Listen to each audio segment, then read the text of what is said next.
नमस्कार विद्यार्थियों, मैं जयंत पारिक स्वागत करता हूं आपका जी के बाय डी के चैनल पर। विद्यार्थियों, आज हम शुरुआत कर रहे हैं यूएनओ के अंदर जो अगला सेगमेंट है अपना। शुरुआती स्तर की जानकारी अपने पिछले वीडियो में हमने ले ली थी, उससे आगे का जो कंसेप्ट है वो यहाँ हम कवर करेंगे। सबसे पहला प्रश्न है, संयुक्त राष्ट्र का प्राथमिक उद्देश्य क्या है? तो संयुक्त राष्ट्र का प्राथमिक उद्देश्य है अंतर्राष्ट्रीय शांति और सुरक्षा, ये इसका पहला उद्देश्य है। दूसरा प्रश्न है, वर्तमान में कितने सदस्य देश संयुक्त राष्ट्र का हिस्सा हैं? तो वर्तमान में 193 देश संयुक्त राष्ट्र का हिस्सा हैं। अगला प्रश्न है, स्विट्जरलैंड और पूर्वी तिमोर संयुक्त राष्ट्र के सदस्य कब बने? तो स्विट्जरलैंड और पूर्वी तिमोर जो हैं ये संयुक्त राष्ट्र संघ के सदस्य बने थे 2002 में। अगला प्रश्न है, संयुक्त राष्ट्र चार्टर के अनुसार संगठन का मूलभूत सिद्धांत क्या है? तो संगठन का मूलभूत सिद्धांत जो है वो है सदस्य देशों की पूर्ण समानता। मतलब सभी सदस्य देश पूर्ण रूप से क्या रहेंगे?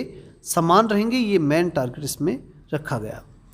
अगला प्रश्न है, संयुक्त राष्ट्र की स्थापना के लिए आवश्यक देशों की न्यूनतम संख्या कितनी है? यहाँ ये समझिए कि आवश्यक देश का मतलब हो गया कि जो संस्थापक देश थे शुरुआत में उनकी संख्या उस समय कितनी थी। तो 51 देश थे उस समय जब संयुक्त राष्ट्र की स्थापना हुई थी।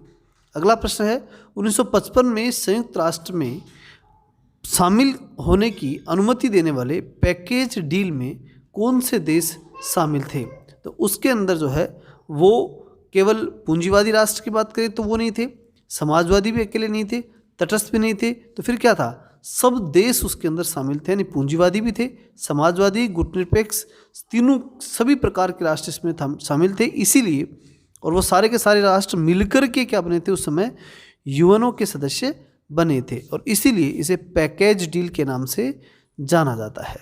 ठीक है ना, पैकेज डील इसे कहा गया। अगला प्रश्न आता है, संयुक्त राष्ट्र चार्टर का कौन सा अनुच्छेद शांतिपूर्ण राष्ट्रों को सदस्य बनने की अनुमति देता है? तो अनुच्छेद 1 जो है वो संयुक्त राष्ट्र का वो चार्टर का ऐसा आर्टिकल है जो ये कहता है कि शांतिपूर्ण राष्ट्रों को क्या होगी, राष्ट्र कोई भी राष्ट्र हो वो शांतिपूर्ण रूप से इसमें शामिल हो सकता है। अगला प्रश्न है, संयुक्त राष्ट्र चार्टर पर प्रारंभ में कितने देशों ने हस्ताक्षर किए थे? तो ये प्रश्न वापस आ गया। 51 देश जो थे इसमें प्रारंभ में जो है हस्ताक्षर करने वाले थे। किस घटना के कारण संयुक्त राज्य अमेरिका और सोवियत संघ द्वारा संयुक्त राष्ट्र की सदस्यता में राजनीतिक हेरफेर किया गया? तो ये राजनीतिक हेरफेर उस समय शीत युद्ध चल रहा था, इस कारण से उसमें काफ़ी राजनीतिक हेरफेर चलता रहा। अगला प्रश्न है, 1971 तक संयुक्त राज्य अमेरिका के विरोध के कारण किस देश को संयुक्त राष्ट्र की सदस्यता नहीं मिली थी? तो उस समय जो है वो चीन को सदस्यता नहीं मिल पा रही थी, क्योंकि किसने विरोध किया था? संयुक्त राज्य अमेरिका ने विरोध किया था। 1955 में किस क्षेत्र में संयुक्त राष्ट्र के नए सदस्यों की संख्या सबसे अधिक थी? तो उस समय यूरोप के देशों की संख्या सबसे ज़्यादा थी। अगला प्रश्न है, राष्ट्र चार्टर जो है वो सदस्य देशों के घरेलू मामलों में हस्तक्षेप के संबंध में क्या कहता है? ये प्रश्न है इसमें। तो वो कहता है कि भाई दूसरे के मामले में हस्तक्षेप नहीं करना, तो ये निषिद्ध करता है कि दूसरे के मामले में आपको हस्तक्षेप नहीं करना। अगला प्रश्न है, कौन सा देश 2011 में संयुक्त राष्ट्र का 193वां सदस्य बना?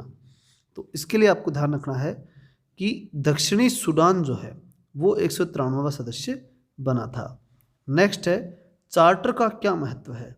तो संयुक्त राष्ट्र का दस्तावेज होता है चार्टर, तो संयुक्त राष्ट्र का संस्थापक दस्तावेज इसे कहा जाता है।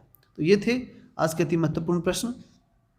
यूएनओ में ज़्यादातर महत्वपूर्ण प्रश्न ले लिए गए हैं, लेकिन फिर भी अगर कोई क्वेश्चन बचेंगे तो एक वीडियो और हम बना लेंगे और उसके बाद में आगे बढ़ेंगे। चलिए मिलते हैं नेक्स्ट वीडियो में, तब तक के लिए जय हिंद, जय भारत।